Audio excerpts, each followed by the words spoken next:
Hello viewers, আসসালামু আলাইকুম। আমার আরেকটি ভিডিওতে আপনাদের সবাইকে স্বাগত জানাচ্ছি। আমার আজকের ভিডিওতে কিন্তু আমি একটা আমের আচার নিয়ে আপনাদের সঙ্গে আলোচনা করব।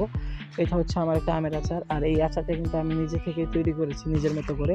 এর সাথে একটা কাশ্মীরি আচারের এবং একটা গুজরাটের এক ধরনের আচার আছে। সেই আচারটা, এই দুইটা আচারের একটা কম্বিনেশন, মানে একটা মিল আছে আর কি। কিন্তু মেইন জিনিসটা আমার নিজের থেকে, তো আলাদা আলাদা, মানে দুইটার সাথে একটু মিল পাবেন কিন্তু একরকম না।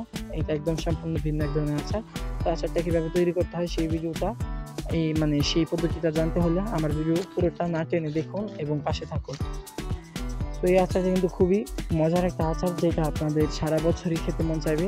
একবার তৈরি করলে বারবার খেতে মন চাইবে, তাই এটাকে একটু বেশি পরিমাণে বানাবেন। আমি কিন্তু কম পরিমাণে তৈরি করে দেখাচ্ছি আপনাদেরকে।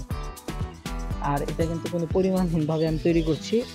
আমার কাছে ঠিক যতগুলো আম দিয়ে করলে আপনাদেরকে বোঝাতে সুবিধা হবে মনে হয়েছে, কতগুলো দিয়ে করছি। এর ওজন কিংবা অনুপাত কিছুই আমি জানি না। তো এই রেসিপিটি তৈরি করার জন্য প্রথমে আমি নিয়ে নিচ্ছি বেশ কয়েকটা আম। এই 4টের মতন আম নিয়েছি, আর সাইজগুলো দেখতেই পাচ্ছেন।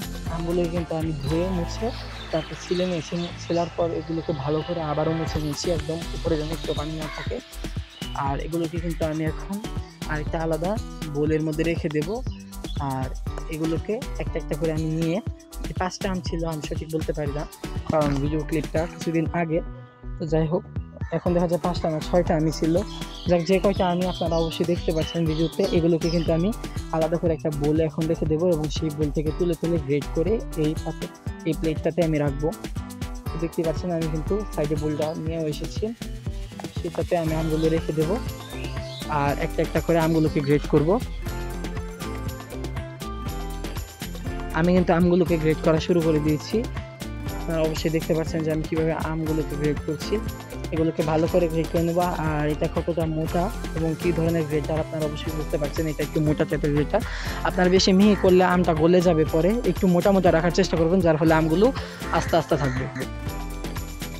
তো আমি গ্রেড করে নিচ্ছি, পুরো আমগুলো গ্রেড করে নেব। গ্রেড করে তারপর আপনাদেরকে দেখাচ্ছি যে গ্রেড করার পর কী করতে হবে। আর আমি গ্রেটারটাও ভালো করে আপনাদেরকে দেখিয়ে দিলাম। তো আমগুলো গ্রেড করার পর আবার ফিরে আসছি।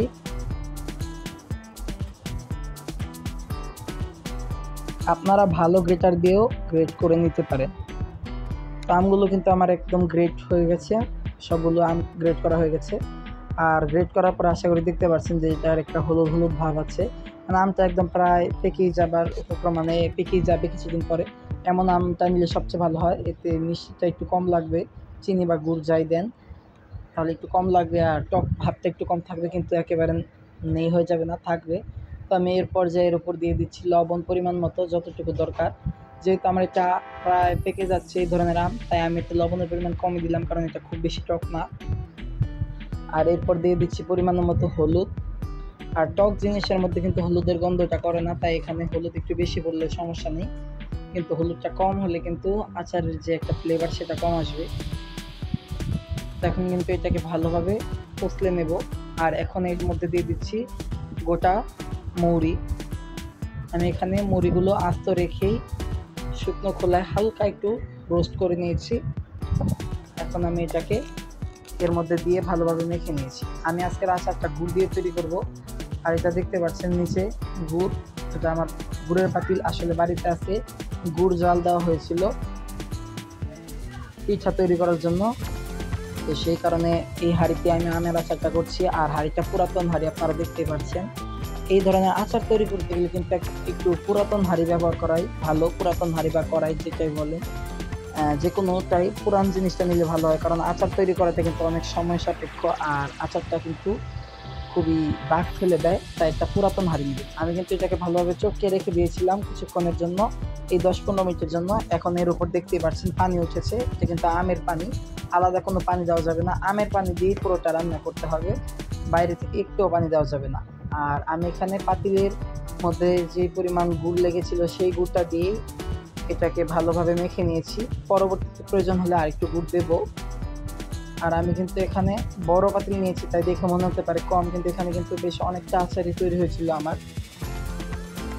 আমি কিন্তু এখন এটাকে চুলা জ্বালিয়ে ভালোভাবে বলক তুলে নেব, যতক্ষণ না পর্যন্ত এটা ভালোভাবে রান্না হচ্ছে। আমগুলো যখন আস্তে আস্তে সিদ্ধ হয়ে যাবে তখন একদম ট্রান্সপারেন্ট হয়ে যাবে।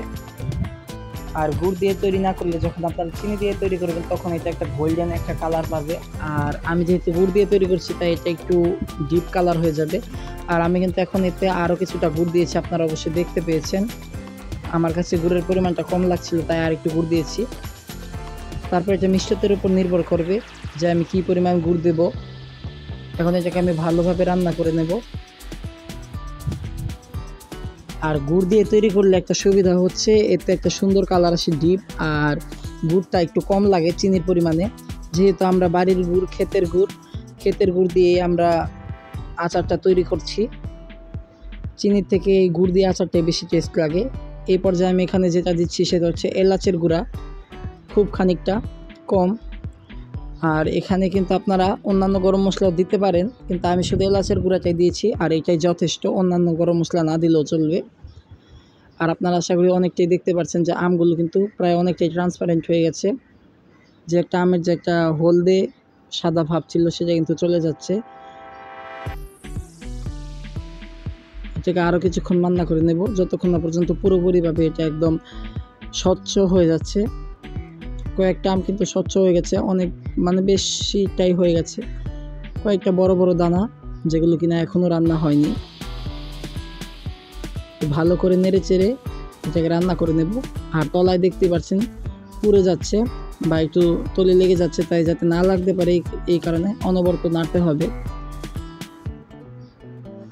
এই কারণে আমি বলেছিলাম একটা পুরাতন পাত্রে রান্না করার জন্য, যাতে এটা নষ্ট হলেও দাগ না পড়ে।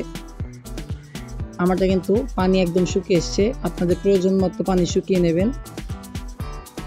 আর এখন কিন্তু এতে আমি আরেকটু গুড় দিয়ে দিচ্ছি। আমি টেস্ট করে দেখলাম যে এটা মিষ্টত্ব কম, তাই কিন্তু এতে আরেকটু মিষ্টি করে নিচ্ছি। আর এই আচারটা হবে একদম কেমন বলবো, মিষ্টির মধ্যে হালকা টক এবং একটু ঝাল। এখানে আপনারা ঝাল আপনাদের নিজেদের উপর নির্ভর করে, আপনারা এখানে গুঁড়া মরিচটা ব্যবহার করতে পারেন, কিন্তু এই পর্যায়ে না, কখন ব্যবহার করবেন সেটা আমি আপনাদেরকে জানাবো। আমি কিন্তু এখানে গুঁড়া মরিচ ব্যবহার করিনি, আমি একটা চাট মশলা ব্যবহার করেছিলাম। সেই চাট মশলাটার মধ্যেই কিছুটা মরিচ ছিল, সেই মরিচের ঝালই আচারটা হয়েছে। আর আমি কিন্তু এখানে মিষ্টি আর টকের মধ্যে কম্বিনেশনটা রাখতে চেয়েছি, তাই আমি এখানে কোনো মরিচ দিইনি। মূলত মশলাগুলো দিতে হয় একদম শুকিয়ে যাওয়ার পর। পানিতে যে দেখতে পাচ্ছেন আমার পানি অনেকটাই শুকিয়ে গেছে। আমি কিন্তু এরকম থিকনেসই রাখতে চাচ্ছি, এর চেয়ে বেশি আর ঘন করব না, তাহলে খেতে ভালো লাগবে না। এখন আমি মশলা দিয়ে দেব। মূলত এর মশলাগুলো কিন্তু একদম শেষ পর্যায়ে দিতে হয়। আপনারা চাইলে চুলা থেকে নামিয়ে তারপর মশলাগুলো অ্যাড করতে পারেন, কিংবা আমার মতন এভাবেও দিতে পারেন। আর আমি কিন্তু এতে দিয়ে দিয়েছি ভিনেগার, যেহেতু অল্প আম তাই আমি 3 টেবিল চামচের মতন ভিনেগার দিয়েছি। 3 টেবিল চামচ থেকে কিছুটা কম দিয়ে তারপর এটাকে নাড়াচাড়া করে আমি নামিয়ে নিয়েছি। আর আমি কিন্তু এতে মশলাও দিয়েছিলাম কিছু, কিন্তু আমি কোনোটাই ক্লিপে রাখতে পারিনি। খুব সম্ভবত আমার ওই ক্লিপটা ডিলিট হয়ে গেছে মোবাইল থেকে। যাই হোক, আমি আপনাদেরকে মুখে বলে দিচ্ছি, সেখানে আমি দিয়েছিলাম কিছুটা পাঁচফোড়ন, তারপর দিয়েছি এক বিশেষ ধরনের চাট মশলা, যেটা আমি ঘরে তৈরি করি। আপনারা যদি ভিডিও চান তাহলে জানাবেন, আমি আপনাদেরকে তৈরি করে দেখাবো। আর সেটাতে ছিল কিছুটা মরিচ, যে মরিচটা আমার মরিচের কাজ করেছে। আর সাথে দিয়েছি খানিকটা গোলমরিচের গুঁড়া, সেটা দিয়ে আমি ভালোভাবে নেড়েচেড়ে নামিয়ে নিয়েছি। এখন কিন্তু আমি একটা কাঁচের পাত্রে এটাকে স্টক করে রাখবো। দেখতেই পাচ্ছেন কাঁচের পাত্রটার মধ্যে আমি সরিষার তেল দিয়ে ভালোভাবে ঝাঁকিয়ে এর গায়ে লাগিয়ে দিচ্ছি তেলটা। যতটা সম্ভব ভালো করে তেলটা পাত্রের গায়ে লাগিয়ে দেবেন, তাহলে আচারটা বহুদিন ভালো থাকবে। আর সবচেয়ে চেষ্টা করবেন একটা কাঁচের জার নেওয়ার জন্য, কাঁচের জারে কিন্তু আচার সবচেয়ে ভালো থাকে। এখন আমি এতে আচারটা ঢেলে নেব। যেহেতু এটা আমার বড় হাঁড়ি তাই ঢালা সম্ভব হবে না, তাই আমি এটাকে চামচ দিয়ে অল্প অল্প করে ঢেলে নেব। এটা হচ্ছে অনেকটা চাশনির মতো কিছু একটা, যেমন একদম মিহি চাটনিও না, আবার বড় গোটা গোটা আচারও না।